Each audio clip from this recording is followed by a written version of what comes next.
Hello, and welcome to the Anthology of Heroes podcast, the podcast where we share the stories of heroic figures who altered the course of history. Anthology of Heroes is part of the Evergreen Podcast Network. I'm your host, Elliot Gates, and today we've got a particularly interesting person sharing their expertise on a fascinating subject. With a career that spans continents, Dr. Almut Hintze's expertise lies in the exploration of ancient texts, rituals, and traditions. And today she's here to share her knowledge about Zoroastrianism. If you don't know what Zoroastrianism is, then you wouldn't be the only one. Zoroastrianism is a religion. At its core, it's a battle between light and darkness, good and evil, guided by the teachings of the prophet Zoroaster, sometimes called Zarathustra. The earliest written reference to Zoroastrianism is about 2,600 years old, but many scholars estimate it's even older than that, making it one of the world's oldest religions, predating Christianity, Islam, and possibly even Buddhism.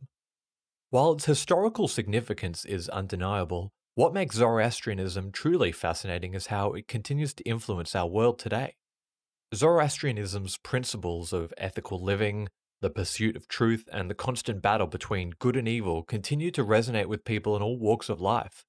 Its impact can be seen in various aspects of art, philosophy, even movies. Watch any Marvel film if you don't believe me.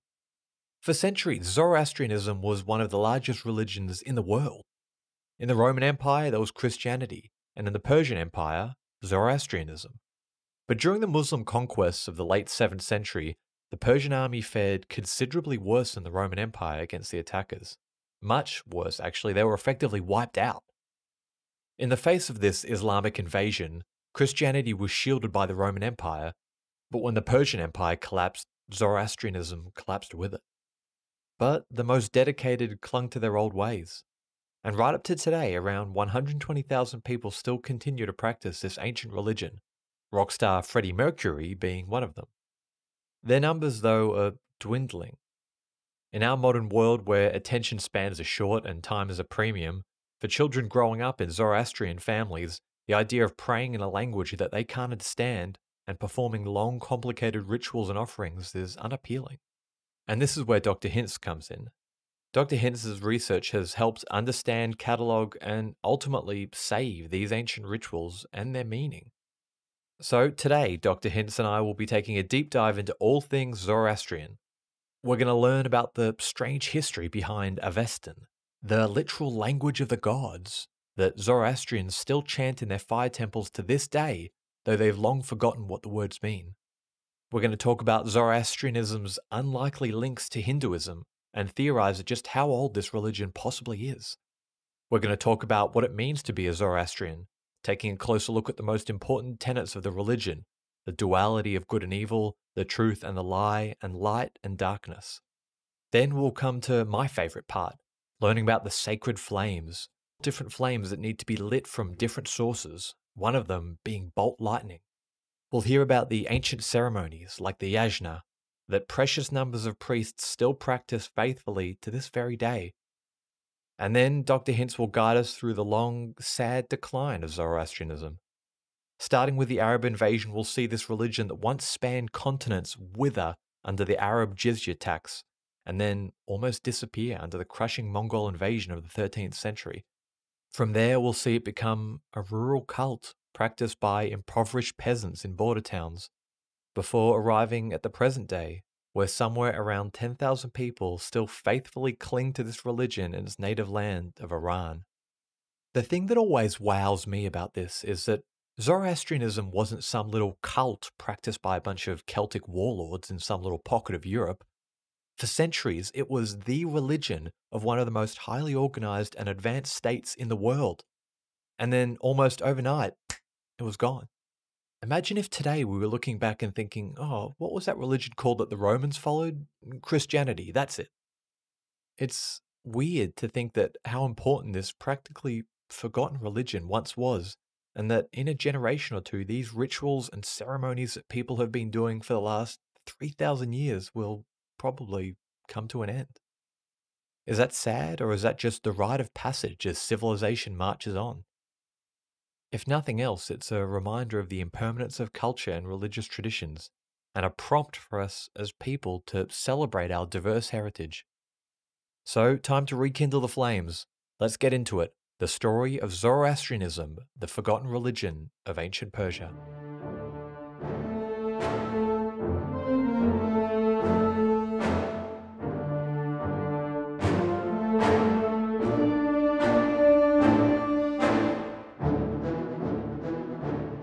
Hi everyone, welcome back to the Anthology of Heroes podcast, the podcast sharing stories of heroism and defiance from across the ages. Today we've got a special guest, Professor Almut Hintze from the SOAS University of London. Professor, how are you today? I'm fine, thank you very much. All right, so today we're going to be talking about Zoroastrianism. So can you give a bit of background on yourself, how you came to be studying this, what got you interested in it, that kind of thing? Yes, when I started going to university, I had no clue about the existence even of Zoroastrianism. Although I had heard of the Magi, the story of the Magi in the Bible, but otherwise, I knew almost nothing about it. And in fact, I started studying languages. And in particular, I was absolutely fascinated by the ancient Greek language. I'd had Latin at school, but that never really captured my imagination. But then, as soon as I started studying Greek, ancient Greek, I was hooked. And I spent all my time studying this language in those days. I just finished school. And through Greek, I discovered that languages actually have a history, that what we use as a language that actually has a very long history. And so I got more and more involved in the study of the history of Indo-European languages, and I moved from ancient Greek to Sanskrit. And while doing that and focusing on Sanskrit, my teacher, Dr. Elizabeth Tucker, drew my attention to the ancient Iranian languages, and in particular the Avestan language. And I started studying that language and decided to do my PhD. And there I got really deeply involved in the study of the most ancient and sacred texts of the Zoroastrian religion. I moved to England in 1997 and was invited to teach Zoroastrianism, the Zoroastrian religion, at the School of Oriental and African Studies. And that's what I'm doing to the present day. Right. Well, quite a resume there for sure. So, on the note of those sacred texts you were talking about, maybe you can give us a bit of a background into what Zoroastrianism is. Is it a religion? Is it a cultural group? What is it? Where do we start? I think we should start with it as a religion. And it starts with a man called Zarathustra. Many will have heard of Nietzsche's work, Thus Spake Zarathustra. But Zarathustra, this figure, is central to the Zoroastrian religion, and that's where actually the names, which we say here, Zoroastrianism, where that name comes from. Zoroaster is the Greek form of the name Zarathustra. The Iranian form is Zarathustra. And that's how this name also occurs in the ancient Iranian texts. And they are referred to as the Gathas of Zarathustra. So they are ascribed to him. When worshippers recite these texts and priests recite them in the rituals to the present day in this very ancient language, which is more than 3,000 years old, they still pray in that language. And they relate directly to Zarathustra because that was the language in which Zarathustra formulated his message. This message was communicated to Zarathustra by his god, Ahura Mazda, in that language, in that Avestan language. So that gives this language this very special status within the Zoroastrian religion. And at the same time, they have done an immense service to the study of the history, not only of the Iranian languages, but of Indo-European languages, because the Avestan language is one of the oldest surviving witnesses of an Indo-European language, which have been preserved within the religious practice up to the present day. Wow. Well, so it's almost like in the same way Latin is the sacred language of Catholicism, this is a sacred language that's just preserved almost for a ritualistic purpose. Is that fair to say? Yes, it is for ritualistic purposes and also for private prayer. The Zoroastrians pray by heart. That's how it used to be done. Nowadays, the memorization has declined and Zoroastrians don't know so many texts by heart anymore. But until very recently, maybe just 1 or 2 generations ago, the Zoroastrian lay people would have learned large amounts of texts by heart in the Avestan language without understanding them. And up to the present day, the training of the priests mainly consists of memorization of large amounts of texts in the Avestan language, which they then recite in formal rituals, especially in their solemn rituals. Right. So they're reciting all of these prayers, and in some cases, you mentioned they don't even really know what they're saying. Is that correct? Yes, yes. Wow, that's fascinating. Is there the equivalent of a Bible, a Quran, a Torah, or something, or is it much more just by heart, like you said? Much more by heart. And in fact, is quite different from Semitic traditions, as you just mentioned, the Quran or the Bible, which are traditions of from Semitic civilizations. And the Semitic people were very literate people. And goes back to the Mesopotamian culture and where they invented a writing system, and they had a writing system from the 3000s BC onwards. In contrast, the Indo-European speakers, they didn't write until much later, and they usually learned how to write from cultures into whose lands they had migrated. They took over, or they learned how to write from the indigenous population, the Minoan civilization, who had a writing system. In Iran, the earliest written document from Iran is actually from 520 BC, from the Achaemenid king Darius. He had a cuneiform writing system invented, and that imitated the great Babylonian tradition.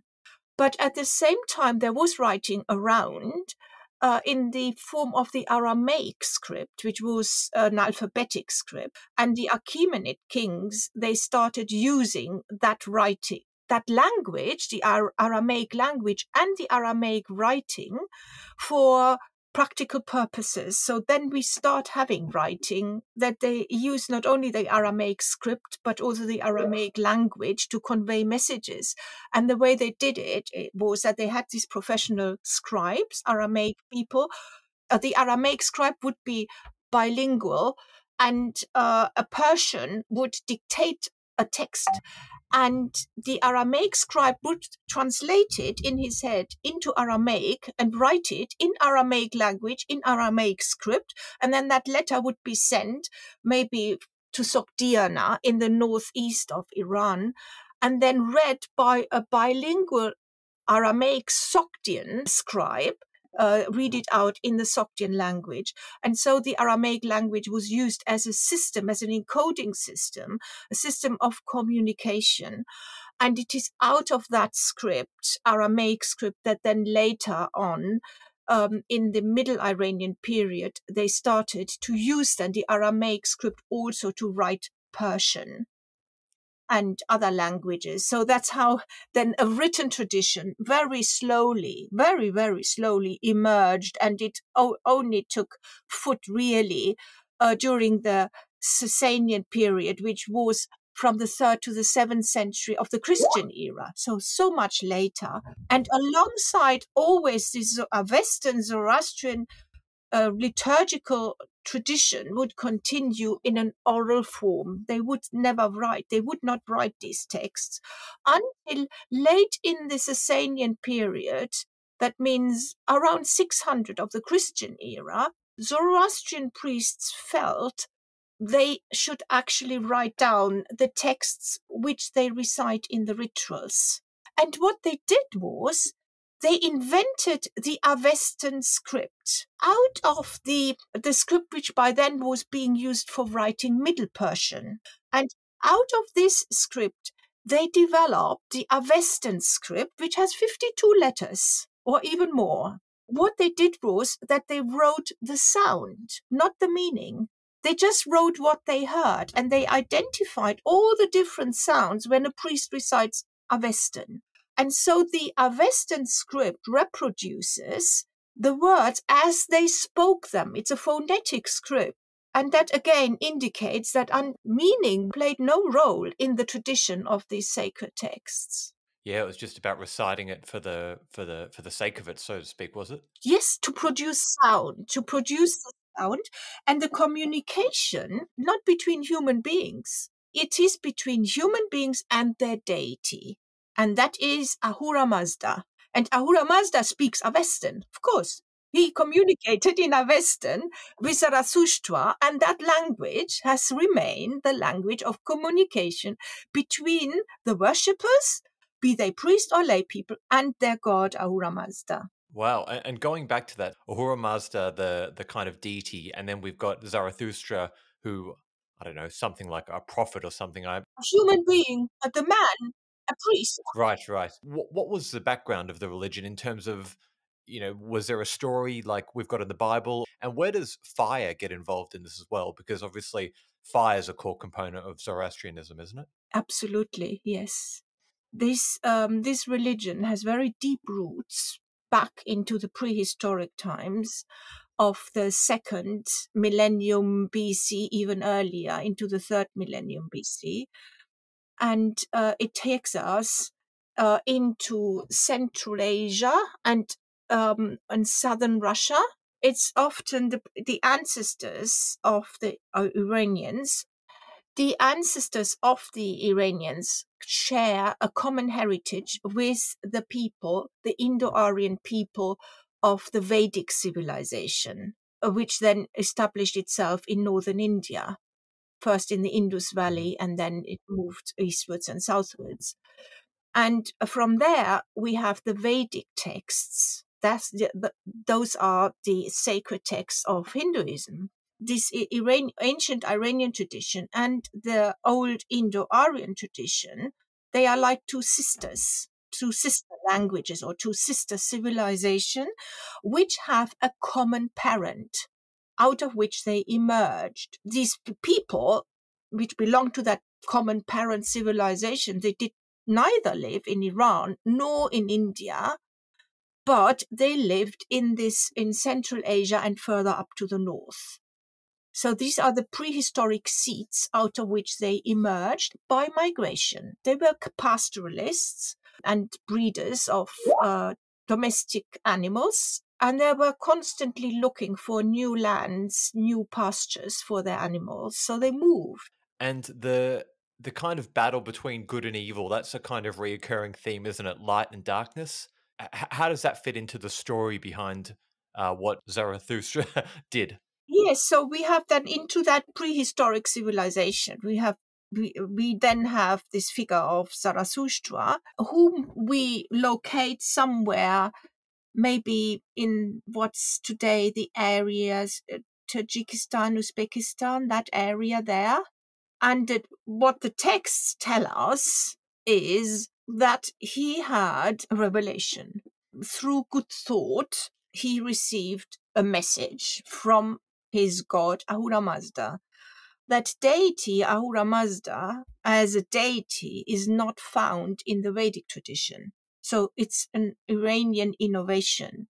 And it is first found in the Gathas as a god. And there you hear a voice. The eye is very often, the speaker wants to know how to worship Ahura Mazda correctly, and is also worried that he may worship him wrongly and anger him through his type of ritual which he performs and through the words which he says. And in these texts from the earliest times onwards, we have a very strong dichotomy between right and wrong and good and evil, and between truth or order, which is Asha, and the lie, Druj. And then also between people who embrace Asha, who embrace the truth, and those who follow the lie. And then what we also find very pronounced in the Gathas is that the worship of Ahura Mazda and of his creations because Ahura Mazda there is presented as a creator god who creates life on two levels, on a spiritual level and on the physical level. And the physical world is a manifestation of his first spiritual creation. It comes out of there. So that is Ahura Mazda, who is always good. And then there are the false gods, and they are referred, these are the divers. Interestingly, this word diver is an ancient Indo-European word. We have a cognate in Vedic, and there, Deva, the cognate of Avestan diver, means God. They are the gods who are worshipped. So the Vedic people are the Deva worshippers, of course, because that's the old meaning of this word. Deva means God. Just that in Iranian only, this Deva word has become highly, highly negative. And anybody who worships divers is a very bad person. So they have been demonized. The old gods have been demonized. And it has to be said that this phenomenon starts with the Gathas. It's not found before then. We have no other sources. Maybe it was there already, but our sources only attest this negative meaning of diver only from the Gathas onwards. Hey there! Did you know Baker's always gives you savings and rewards on top of our lower than low prices? And when you download the Baker's app, you'll enjoy over $500 in savings every week with digital coupons. And don't forget fuel points to help you save up to $1 per gallon at the pump. Want to save even more? With a Boost membership, you'll get double fuel points and free delivery. So shop and save big at Baker's today. Baker's, fresh for everyone. Savings may vary by state. Restrictions apply. See site for details. So you can say then, all right, this belongs to the innovations. There are innovations in the Zoroastrian religion which may set it apart from the Vedic religion and also from what we reconstruct for this common Indo-Iranian ancestor religion, where Daiva must still have been a positive meaning. On the note of other gods, obviously, this is a religion that pushed up against Christianity, particularly in the Eastern Roman Empire. So was it one of those religions that was spread by the sword, or was it just purely kept for the heartland of Persia? We have no evidence that it was spread by the sword. The religion did spread. It became the dominant religion amongst the Iranians. And there was a very strong imperative for the Iranians to worship Ahura Mazda and not to worship any divers. But it is a feature of the Zoroastrian religion that it has remained a religion of the Iranian people. It never really spread far beyond that.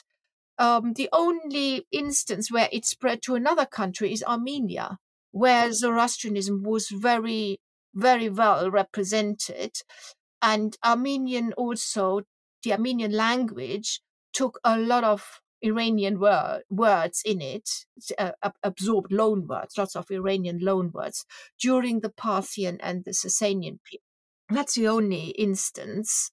Zoroastrianism, it has remained the religion of the Iranian people. Mind you, the Iranian Empire was very far-reaching.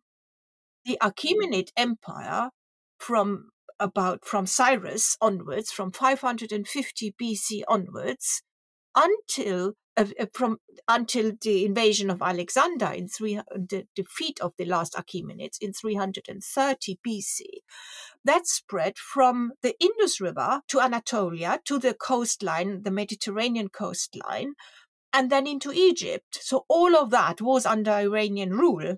And Zoroastrianism spread into all these areas. And we have documents from far-flung lands which were not Iranian. So from Egypt, for example, they were there, and also from Anatolia.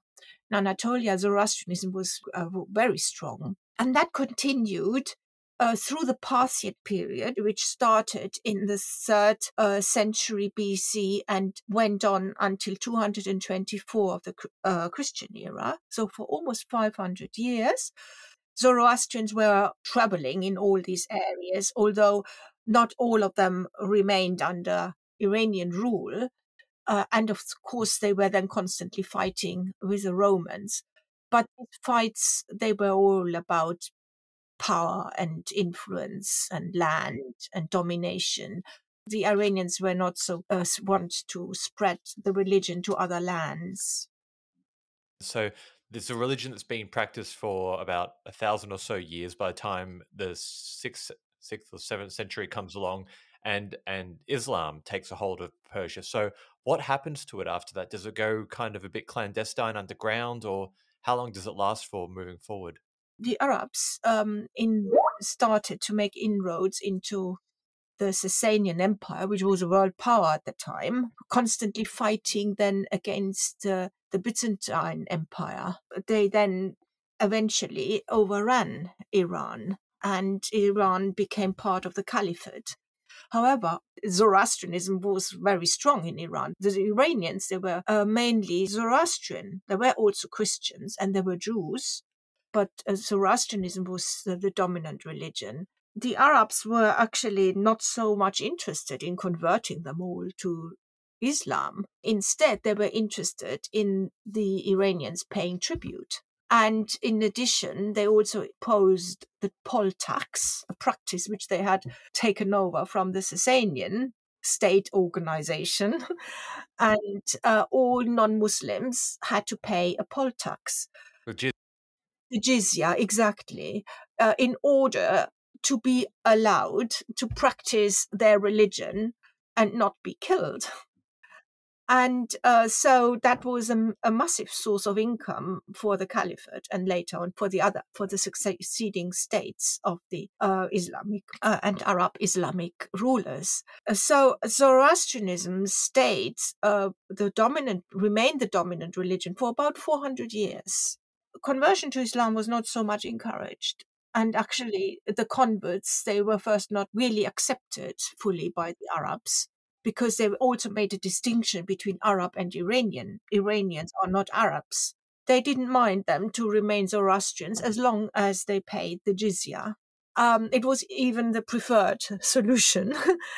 But then Iran suffered two more invasions, one in the 11th century by the Turks coming from Inner Asia, and then 200 years later in the 13th century by the Mongols. Especially the Mongol invasion caused so much destruction, and that really exerted the death blow to the Zoroastrians. And lots of fire temples were destroyed, and the Zoroastrians then withdrew to the desert towns of Kerman and Yazd mainly. And that's where they then continued practicing their religion, hoping to remain unnoticed. So very much on the fringes of society by that point, and was it a bit more of a rural thing? Yes, absolutely, a rural thing, and they were more and more impoverished. And at some point, also Islamic law made a rule that anyone, a family member of a non-Islamic family, who would convert to Islam would inherit all of the family property. And there were individuals who betrayed their families and converted to Islam, and that caused a lot of bad blood within Zoroastrian families. So they impoverished. Today, we have about 10,000 Zoroastrians left in Iran.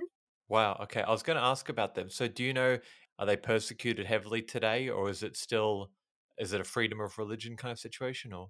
Yes, they are tolerated. They are like all non-Muslims, so they could never be a minister, but they are still protected. They are recognized as a minority. So all the people who were allowed to pay the jizya, which were the Jews, the Christians, Sabaeans, and the Zoroastrians, these four groups, they had the option of paying the jizya. And for the Zoroastrians, it was abolished eventually in the 1880s, in 1882. And that's the case to the present day. And that means they can have a member of parliament. So they have a representative in the Iranian parliament. And so do the other minorities, the Christians and the Jews. One representative But that one representative is allowed to speak only about matters which pertain to the minority to which they represent. It sounds like it's quite a federalized religion now. There's no one like the Pope or something who is governing all affairs of Zoroastrians worldwide, is there? Yeah, that started to decline with the Arab invasion, with the Muslim conquest of Iran.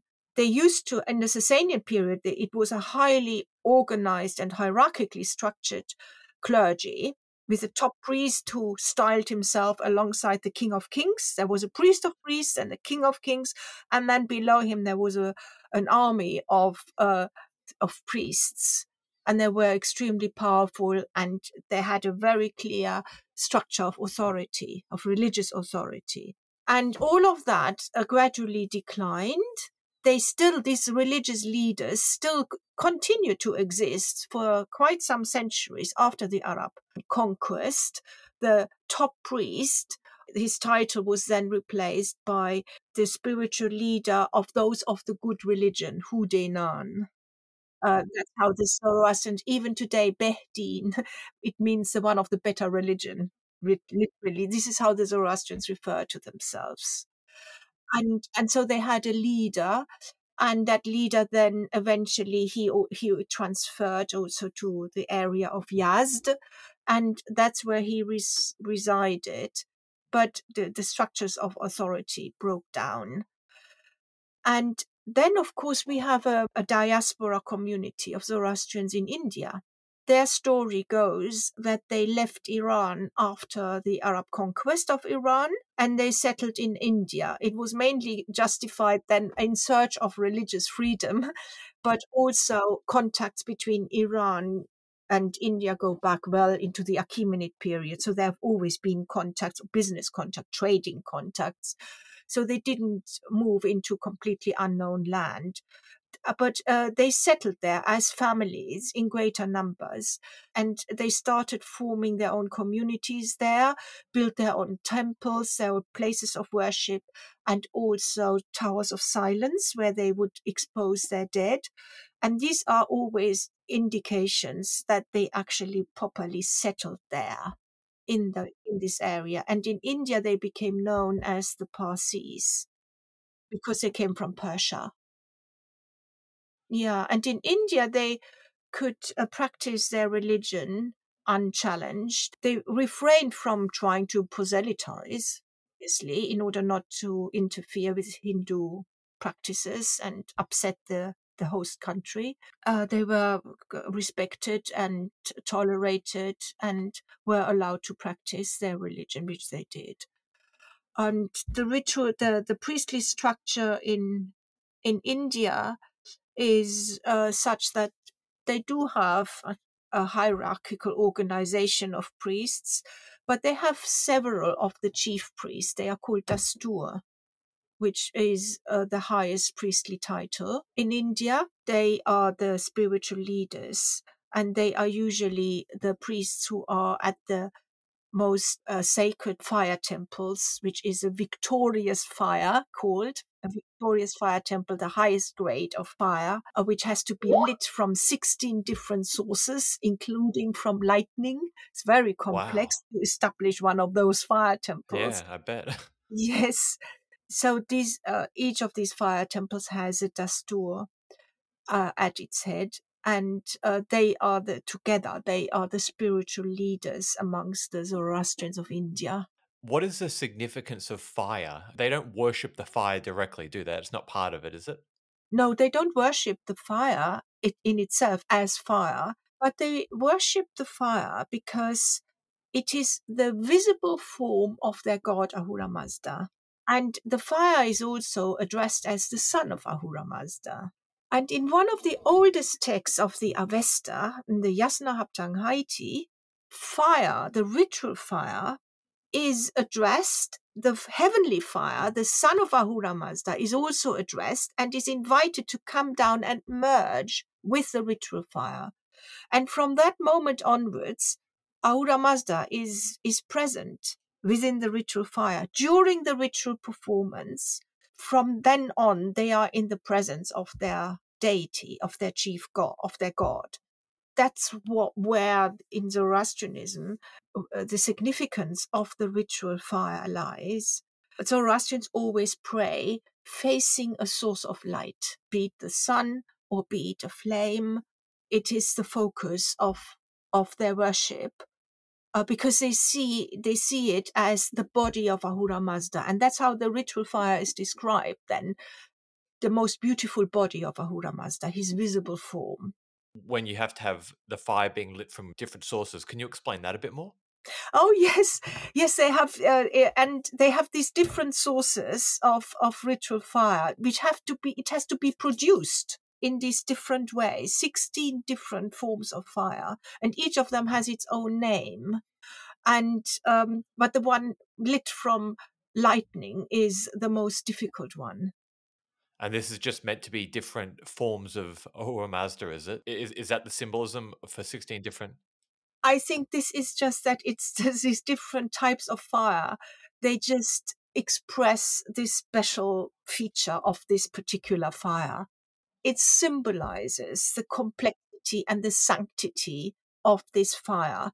And then they have most complex consecration ceremonies of that fire. So it's also the consecration which makes it so special. Consecrated fire always needs to burn, always. It needs to be fed. It should never go out. That's what is one of the duties of the priests, to feed the fire. It's a living being, and it is fed over the 24-hour days. It's divided into 5 sections.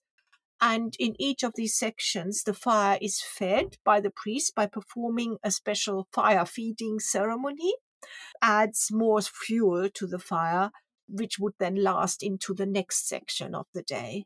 Fascinating. I've got to ask, were there any other rituals that were a bit, interesting or a bit foreign or exotic sounding to us that you can think of as well? Yes. So we have the rituals which have to be performed in a special ritual space. We call them inner rituals. Nowadays, they take place within a fire temple. And these are the so-called solemn rituals, during which the fire of Ahura Mazda comes down and is present in the ritual fire. During these rituals, the most ancient texts are being recited. The priests also perform ritual actions. And these ritual actions are quite complex, and one doesn't really understand very well what is going on when one just watches it. But some of these actions are very, very ancient. And we find similar actions also in Vedic ritual. So one of the things which they do is that they prepare a special drink from a plant which is called, in Iranian, in Avestan, it's called the hauma plant. And in Vedic, it's the soma.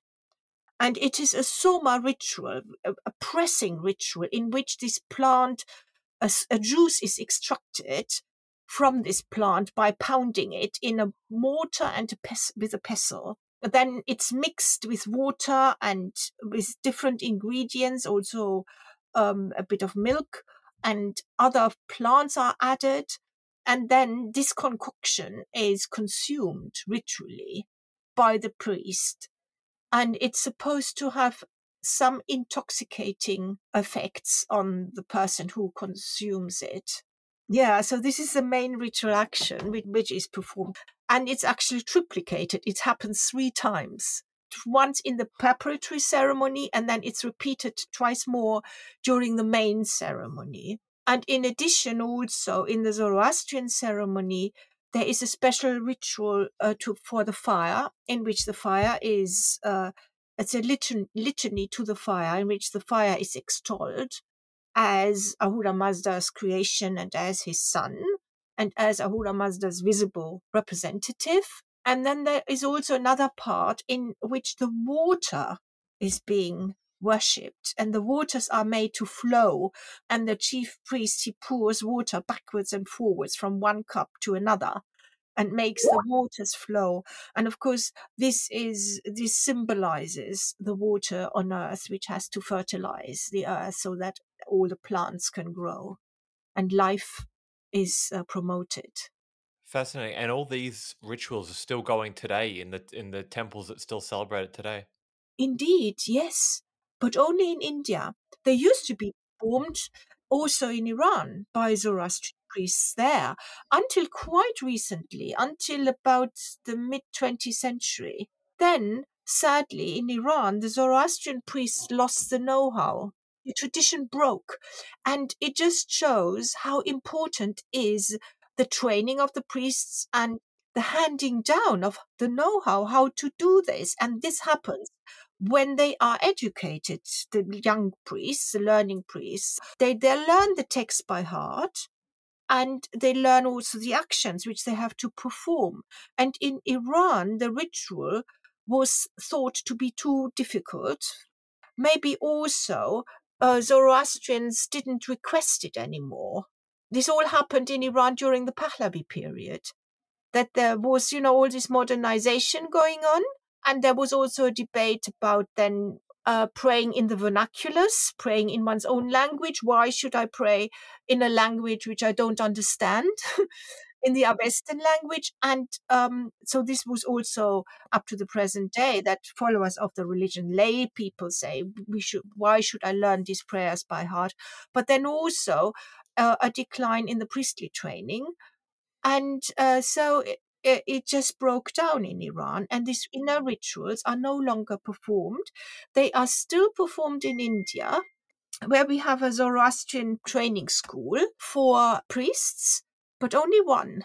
And it's the only safe place in India where we know that they learn how to perform these inner rituals. At the moment, they have about 17 pupils, and the children are sent when they are still quite little, 6 maybe, at the age of 6. It's a boarding school in Bombay, the Dada Atornan Institute. There, the priests, the aspiring priests are trained. They memorize first the most basic ritual, the Yasna, which when it is performed takes about 2.5 hours, with constant recitation of Avestan text and complex ritual actions being performed. And then they also, after the first graduation, they learn additional texts, which is inserted into the Yasna to make a bigger ritual, and that is the Visparat. So they learn these two rituals to perform by heart, and then they have their second graduation after that. So they are fully trained, and they are still able to perform these rituals. In my recent research project, which was funded by the European Research Council, that project was called the Multimedia Yasna. It has just come to an end. And there we filmed a full performance of a Yasna ritual in Mumbai, in that priestly school. The priest staged it for us. But a stage ritual and a real performance is exactly the same, because invariance is a great feature of these rituals. They should always be the same. I'd love to see it if you've got the video of it, or if you can share it. Oh yes, you can. Yes, I've got a link, and it can be watched, and it's actually interactive. That would be great. It's most welcome. Yes. I suppose my final question. So, in your opinion, what does the future of Zoroastrianism look like? Is it a religion growing? Is it shrinking? Sadly, the numbers are declining. Then nowadays, there may be just under 70,000 Zoroastrians in India. And then the rest is a global diaspora. There are quite a few in the United States and in Canada. And then there are about 5,000 in the United Kingdom, and some individual Zoroastrians also in continental Europe. There are some in Australia. There used to be quite a strong community in Hong Kong, and also in East Africa, but most of them have left now. So altogether, we estimate between 110 and 120,000 Zoroastrians worldwide. And how is it going? How is it developing? The most traditional practice of Zoroastrianism is found in India, where we can still witness the projects, the practice of the religious practice, the traditional religious practice. there is a strong, relatively strong and growing stronger and stronger communities are there in the United States. And there, new forms of religious practice are developing there. And it will be interesting to see how the future will be. I don't know for how long these inner rituals, which we filmed in Multimedia Yasna project, how long they are going to survive. I've just got another grant, again from the European Research Council, to film a Whispered ceremony. So we are going to do that hopefully at the end of this year or early next year, to make sure that we have got footage of it. Yeah, chronicle them. Yeah. Yes, to document it. In the United States, there is quite strong groups who prefer not to pray anymore in the Avestan language. So Zoroastrians want to know about their religion and they want to understand more. So there is a great desire to understand the religion better. And this is obviously very much to be welcomed. And hopefully alongside with it will also come an appreciation of this ancient religious tradition, which the priests have preserved. And that's going to continue as well. It would be a shame to lose it now after it's survived so many, cataclysms of human events, world wars and religions coming and going and, everything. So it's fascinating. Well, the Zoroastrians have a motto, which is good thoughts, good words, good deeds. And this is what has kept them going up to the present day. Fair enough. All right. Well, thank you very much, Professor, for coming on the show. It was great to speak to you about your work and super interesting. I'll make that recording that you've sent through live. I'm sure everyone can appreciate that as well. Yeah, well, thank you very much, Elliot.